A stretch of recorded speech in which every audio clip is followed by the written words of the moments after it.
and welcome to the Moose Hunt Podcast. I'm your host, Rob Fickett, and today I am sitting down with Mr. Dana Valleau. Hello. And new to the team, our videographer, Jake Haskell. How's it going? He's been on with us before. We sat down at the Maine Sportsman Show this year and did an episode on this moose hunt and stuff. So, yeah, we're just going to kind of recap on September a little bit. I already did a couple weeks ago on mine, but Jake filmed for us in September, and he was on quite a few different moose hunts that week. So we'll dive into that, see how that goes. And what did you do this September, Dana? It was guiding fishing. Fishing? Yeah. Yeah. Now, how'd that go? Oh, great. Yeah, fishing still good? Yeah. The water's really low, but it was starting to get cold, and got some nice looking brookies. Fly fishing? Fly fishing, yeah. That's the way to do it. Yeah. Fun stuff. Yeah. And got the best brookie of the year for me. Guiding, it was 16 inches and just a nice male. Wow. Beautiful male. That's awesome. Yeah, built well. Yeah. It was a tough year to fish because of the heat and the low water, and a lot of ponds were too warm.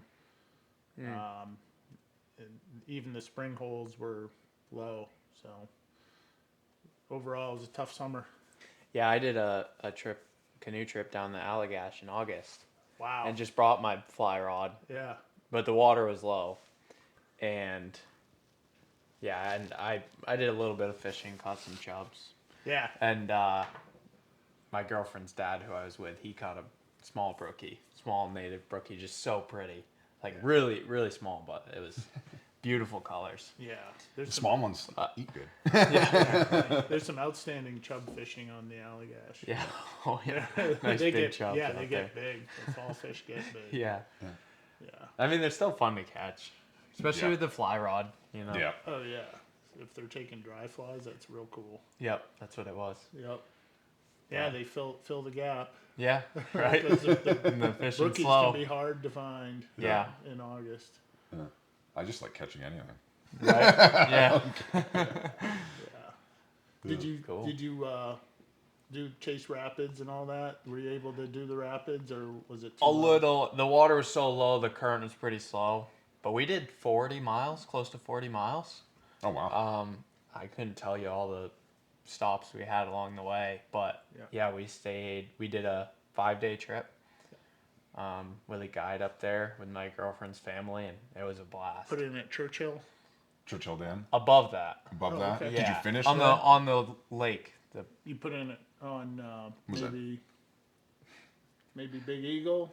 And One of Chamberlain? the lake or ponds out there. I could tell you, but I'd have That's all to right. go That's all right. back in time Yeah, and look through photos. I've done it and- before. The first time I did it, I was in high school, and we put in at Big Indian Pond, and we get to the outlet, and it's just a dry kai dam that's like 100 feet across, and you could not get to the outlet, so we had to damn. drag the canoes. Oh man. And then we get there, and there's an old Jeep trail that used to go out to Lock Dam and out to the trains. Yep.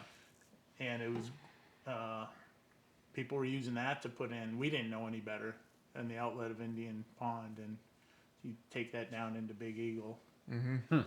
That's cool. Yeah, and we went to see the train, so I went there 41 years ago. Yep. Well, not much has changed. Well, they were sinking Still into there. the ground, and Yeah. it was really dilapidated.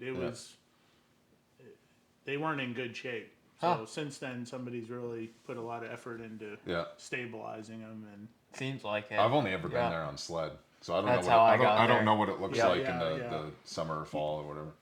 it's pretty cool going in there. Yeah, I haven't You been can hike there. into it, can't you? Yeah, you can Yeah. walk into it. Yeah. Yep. Back then, it was been a long walk. That's what I walk thought, in. yeah. Because on the other side of Indian Pond outlet, it was all grown in. Like nobody was using that trail at all at the time. I'm not sure how they come in now. I haven't been there in probably 10 years. Yeah.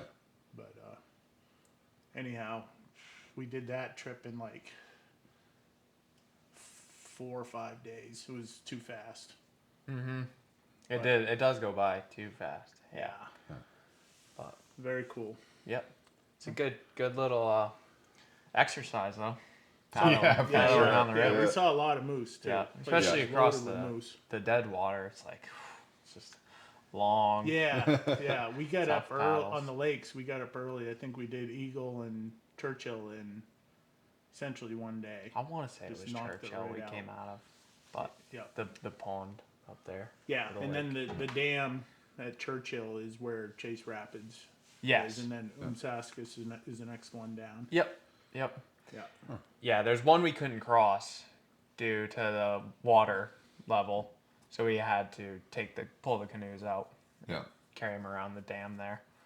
Oh, So- there's an old dam at outlet of Long Pond. So Mm-hmm. it goes Umsaskus and then Long Pond and then Round Pond. Yeah. Umsaskus, there's no old dam there, but Long, it was an old crib work dam and all kinds of spikes underwater and stuff. So That's how this was. Not a good idea Yeah. to run that one. That's how this was. Yeah. Yeah. So even when we were there, we had good water, but we lined it through next to the bank, so we didn't get hung up Yep. on something. We had the option to either line them or carry them Carry around. them around. Yep. Yeah. But yeah, it was a fun trip. Yeah, and that boy, the moose through that stretch, awesome. Yep, we a lot of tracks. Didn't see one. We went out a couple of evenings, like right before sunset, where our guide knew there was some moose he'd seen in the past, and we didn't see any, but still a good time. The weather was good. Yeah. Food was great. Yeah. So Yep, that's awesome. yeah. Good stuff, man. But anyways, September. September, yeah. So Busy this month. One, Very busy month. yeah. So obviously you've been on moose hunts before. You've been on your own moose hunt. You've Yep. filmed moose hunts before. You filmed yours. Yep. Coming on with our team, with obviously we do a lot of hunts. Yeah, what's just your a few. experience? How was your September week with us? It was pretty wild. Like for me, like I've moose hunted before, but nothing like this. Like when you're surrounded by a bunch of people who just know moose hunting incredibly well, and like being able to experience that was super cool and eye opening for me. And so started off the week with Nate. He had a client on Monday, and like right off the bat, so Monday was cool and a cooler day, and there might have been a little frost, but before the rest of the week, which was Yeah, I think Monday and Which was Tuesday really- of that September week were the coolest days. Yeah. Yeah, those were the days where like you woke up and you're like tapping into exactly bed. yeah. So we got up and said that and got out there, and we got into the spot that Nate had done some scouting, and right away he did some grunting and some raking, and we could hear this bull coming in, Nice. snapping branches, and once he got in closer, he did some grunting and responding to us, and which for me, like my moose hunts have never had calling and responsive moose like that, so that was already super cool. And so we had this smaller bull come in and rake the tree in front of us at 40 yards or so, cool. and got some great footage of him. And obviously Justin was holding off for a bigger bull. So, Nate just kind of messed with him for a while, and they were raking back and forth. And we just watched him, got some video of him, and then he walked off, and he actually walked out on the trail in front of us, just right cool. out broadside, and with the sun coming up, so it was like He's glowing. giving you one last look. Yep, glowing in the golden light, which was really neat, and just hearing him come in like that.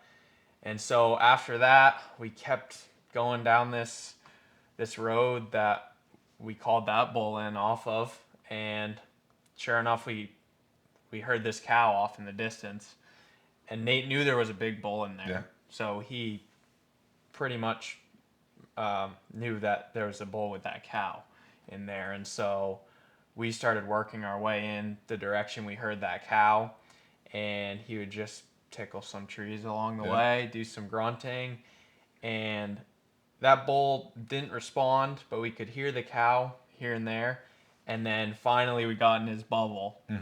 And like you guys know about, like when you get in their bubble and tick them off, that's when they start to get fired up. And so this bull, he started raking and grunting. You could tell it was a big bull this time.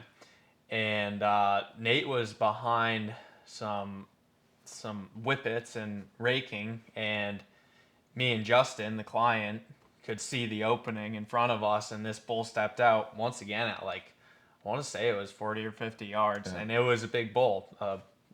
And he was grunting and looking at us and standing there broadside, but Justin wasn't sure if it was the bull he wanted because Nate couldn't see him, so he couldn't say shoot it. And so we're just standing there watching this bull, and he's looking right at us. We're in the shadows though, so it was a good setup. And finally he turned, and Nate caught a glimpse of his paddle, and he's like, "That's bull, shoot him." And so the bull started to walk off, but still broadside. And Justin took a shot, and he didn't go far. Yeah, cool bull. Once again, just like hearing him come in, I've never experienced that. It was so unique, and you just can really see how well like you guys understand the moose and their behavior and how to hunt them. And so that was really neat. But yeah, I don't even know if Justin aimed. I mean, he pulled that gun up so quick and shot. It was crazy. Like Nate said shoot him, and he had that gun up, hit him, died right there. So Nice. How far was the shot, you said? like 40 or 50 yards. Nice. Yeah, That's cool. nice vital shot. He went down quick. He died fast, which is the way you want it to happen. Yeah. So yeah, that hunt kicked off our Moose Week. That's a heck of a Monday morning. It sure was. Yeah, and Justin was stoked. Went back to camp. And then hopped in the truck, did some scouting that evening. And then on Tuesday morning, we hopped in with a different guide to help him out, Matt. And was it Matt? No, it wasn't Matt. With the flintlock. Was guys. that Ben? Oh yeah, Ben. Sorry, Ben. I was like trying to think, but a lot of names to remember. Yeah. Flintlock. The flintlock. Yeah. Tell us about that gun. Yeah. So this client from Pennsylvania, David, he showed up with a flintlock, homemade. Oh, it was homemade. Oh, that's homemade cool. by his uncle. Yeah. Yeah. Just shot a round lead ball, and yeah, and he wanted to kill a moose with it. That's awesome. So he shot it at the range, and he hit paper, and he was pretty confident, and he had his son there for backup. Yeah. With a rifle, still like an older rifle. That was pretty cool. So so I hopped in with them, and we got to this spot that Ben and those guys has hunted the day before, and I believe they heard or maybe saw some moose. But we start walking down the road, and Nate stayed out in front of us. Yep. Doing some calling, and we just kept working down this road, and it was several hours, and we were sitting there silent, and Nate was up ahead, hadn't heard from him in a while, and then he got on the radio and said, "There's a bull down here, like get down here quick." So I didn't even hear him say that, and Ben starts booking it. And I was like, and so I followed behind him, didn't know what was going on. David and his son hopped in behind Ben, and we started walking down the road. Actually, David took the lead. He was ready to get down there. He was ready to go. So we got down to Nate, and that bull was still in the woods. You can hear him coming in. And Nate did a little more raking, and that bull stepped out. Didn't give a great shot, but he stepped out there, and he looked at us, and he still had some bushes in front of him, so he couldn't get a vital shot. So they were standing there with their guns up, ready to shoot, and he started to step forward like he was going to give a nice broadside shot, but then he started to turn away like he was going to take off, and they shot him with a good quartering away shot, and he took off, ran off into the kind of the direction of the bog he came out of. And so we gave him a minute, and then we walked down the road the direction he went, and there was some blood. Nice. And was it just the dad that shot? So just Nope, the flintlock? nope. So they both shot? Yep, they both shot. But the dad shot first, and of course the cloud of smoke came up. And so the son shot right after that, but he said on the first shot, you could hardly see. Like, he knew he had it on vitals, but that moose was moving. Yeah. And so then his son did take a second shot. Looked like he hit him high, maybe even between the vitals and the hump. Yeah. And I don't know if that No was a man's vital land. hit. Yeah, exactly. Yeah. So Yeah. the bull No took man's off, land. and You they could were put a hole through the rib cage and not hit any blood vessels. Right. There's this little triangle there. yeah. So that might I've have seen been that before, and yeah, granted they have trouble. They got a hole in their yeah chest, yeah but they're not bleeding out. They don't Yeah. leave a lot of blood. right. So that might have been his second shot. I never found out where the sun hit, but anyways, we got down there. There was some blood, but we wanted to give him time. It was just a few drops at first. And I actually saw some pretty good blood. I walked down into the swale grass where he'd gone in and could see some good blood, but Nay was like, let's just sit down, give him time, call back up.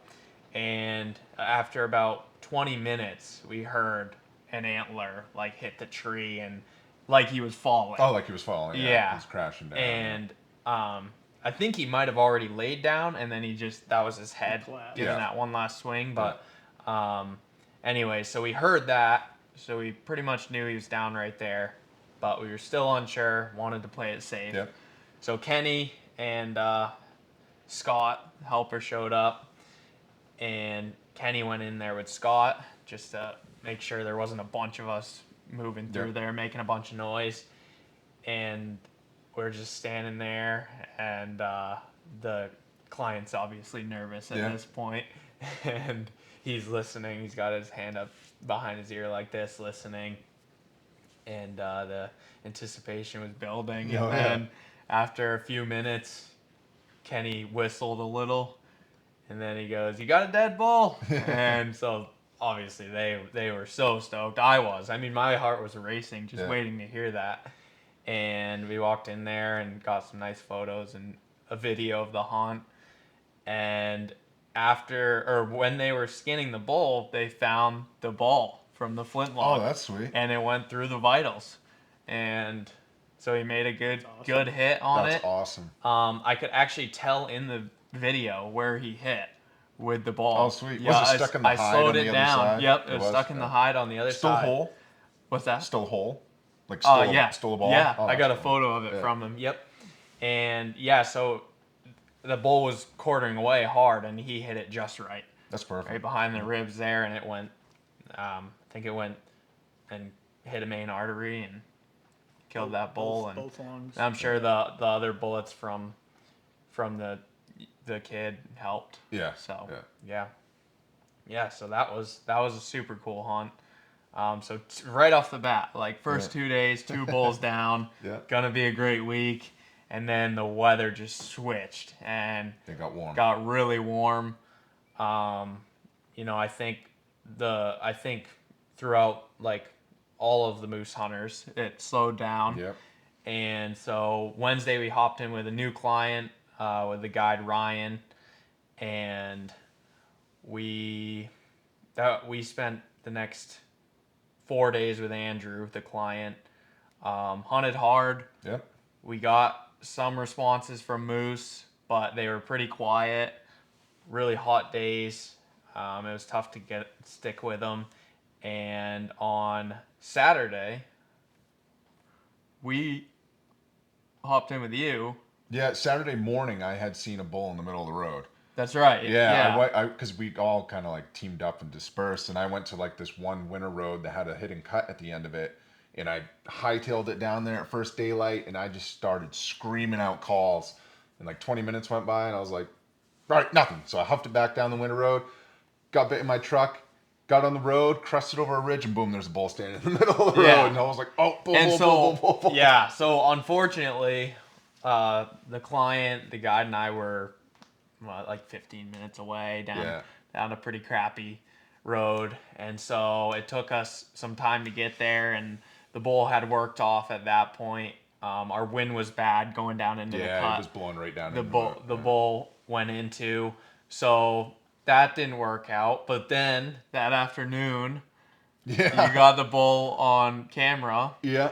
And so we headed over to that spot. And you met us there. Yeah, we were only a few minutes behind him. Yeah, From exactly. when the camera came off until we. So you met us there, and we walked down. It was like a recreational trail. Yeah, almost. Yeah. Yeah, I mean, you could easily drive a four wheeler. Grown in alder trail, and we just started walking down that trail and doing some cow calls. Yeah. Ryan did some cow calls. Rob was covered up in cow piss with the decoy.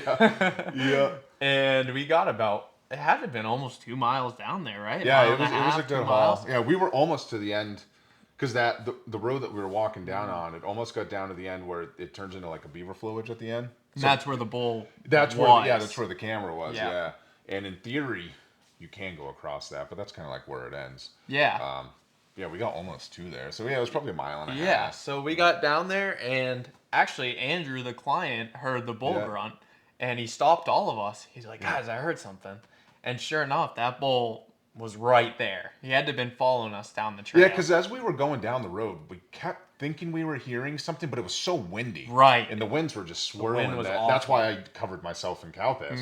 So like, if we're going to go in on this and make it happen, I'm just going to cover myself. Yeah. And Yeah. walk with the decoy in front of me. Let's make this work. Right. Yeah, so I think I agree with you. I think he was paralleling on us. I think the first time we did hear something, I think it was him, because the day before, you guys had hunted that the day before, because Rob Mayo and I had gone down that road just to see what it had looked like, if it had been thrashed up recently or whatever, and we heard an antler knock. And I had never heard an antler knock like that close before. Granted, it was really windy and it could have been a fallen tree, but it didn't sound like a fallen tree. It was just a crack. And Rob and I both stopped in our tracks. We were like, that is a moose.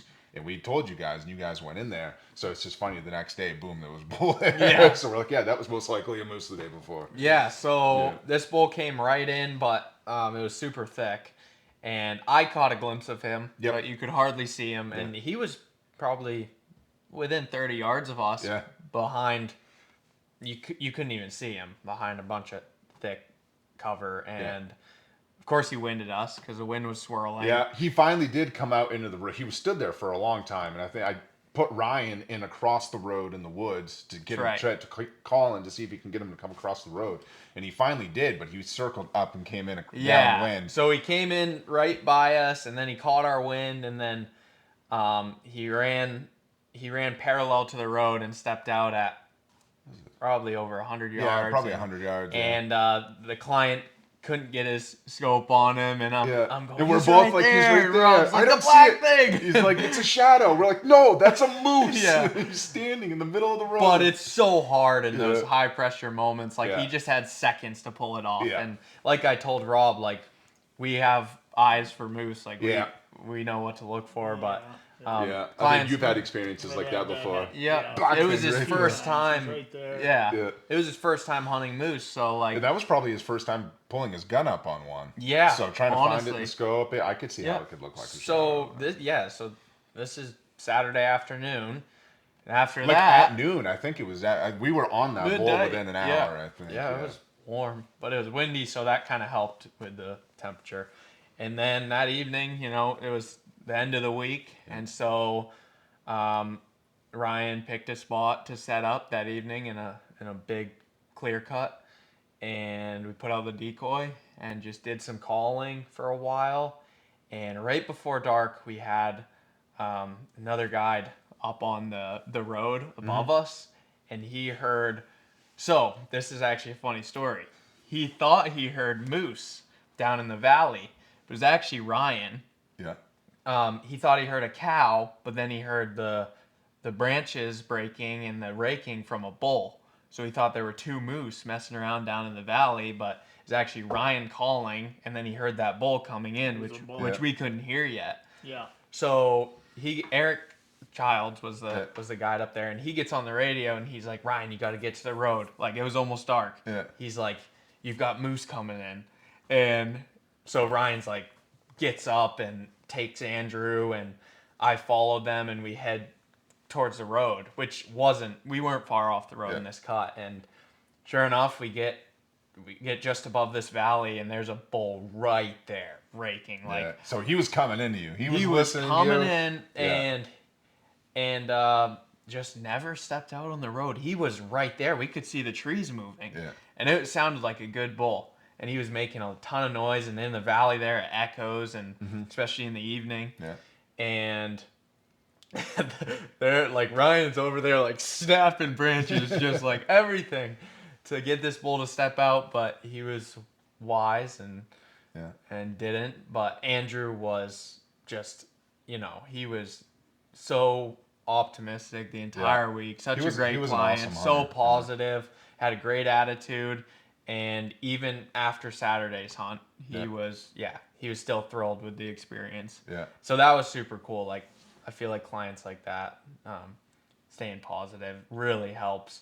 Everybody just with the needs to morale stay all positive. week. Yeah, 100%. Yeah. Everybody needs to stay positive on a moose hunt. Yep. Yeah. So Especially was that super week. cool. That September week was hard. Like, obviously, you guys got into a Monday, Tuesday.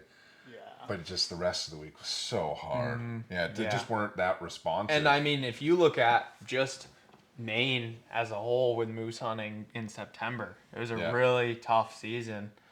Look at the success rate, and it was a challenging week, but it was nice to have the two bulls down Monday and Tuesday.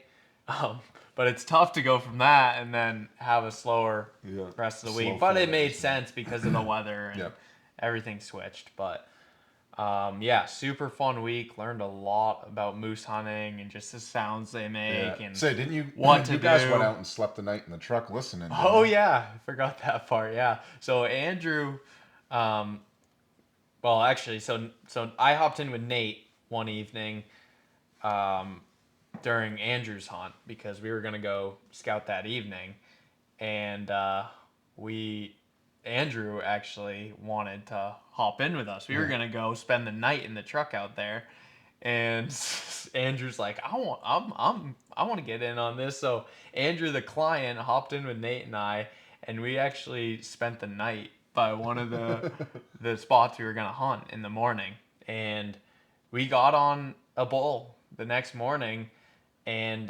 this was Thursday morning, and we got in to this cut. We could hear the bull, but the wind was bad, so we backed out, went to circle around, and sure enough, he got shot as we were moving in on him. as we were moving in on him. So and it was actually the bull that, for people that follow us or whatever, and I talked about it in the previous episode, the drop time bull that I had that came up and was licking my truck and posturing against the truck. That was the bull that got shot by a local guide over in Caribou. Yep.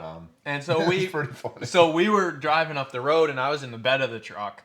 We were gonna make a move on this bull, get around him, and Nate's flying up the road to get to the next clear cut because there was like a cedar swamp in between both of them, and he was moving through it, heading the opposite direction, and so we get driving up the road, and I hear bang, and none of them heard it, and so Nate parks the truck, and they all hop out like ready to go, and I'm like, "Do you hear that gunshot? I think he just killed the bull," and Nate's like, "No," and I was like, "Yeah, like I think those guys in that truck up there just killed the bull." So we spin the truck around and go up, and they were walking out of the cut, giving the bull some time, and sure enough, he killed him. But so a lot of close calls. Andrew had a great time just being out there and experiencing it. I'm sure he'd do it all over again. So yeah, that was September. You had an Moose Week eventful in week. September. Yeah, eventful month too with the elk hunt. Yeah, that's right. You went out and had your elk hunt. Yep. But no, it was a good time. Just like seeing moose like that so close and being a part of multiple moose hunts in 1 week. Yeah. Like That's the that's the thing, best part. for sure. Yep. Yeah, that's the cool thing about being the guy that videos and all too, because you can do that. You Just can hop in bounce with around. yeah, exactly. Yep. Well, that's if you're a successful guide, that's You what can we do the same. too. Yeah, yeah, that's true. That's true. It kind of stinks when you're the last one, but you got all the help. Yeah. Right. That's Anytime I've gotten moose in the first half of the week, the rest of the week is pretty fun. Yeah, you can just bomb around. And, Yep, get on other people's hunts, see multiple moose, get on multiple pack outs. outs. Yeah, that's how I was this October. I love the pack out. I really do. Yeah, I'm Me always too. down for. I will. So yeah, we'll go into October and stuff too. But that like getting in on people's pack outs. I left my hunting spot Monday morning to help Cody on his pack out, and it was over an hour drive. I just wanted to go see a moose down and help out, and it's just fun, doing the pack Yeah, outs. especially if your morning hunt's done. Yep. Might as well go help somebody Yeah. else. The odds of stuff, at least my experience, in my own hunts, the odds of stuff happening midday, if it's not raining, is like hit or miss. Yeah. I'd rather go do something fun than sit there and not see anything. Yeah. Midday's tough. Yeah, bright sunny conditions, warm sun. Yeah. Yeah. Yep. Hey guys, I'm gonna go ahead and cut this episode right there. This ended up being a 2-hour recording, so we're gonna leave it right there with finishing off with Jake September, and tune in a week or two to talk about Jake and Dana's October. All right, guys, thanks for watching, thanks for listening. Take care, and God bless.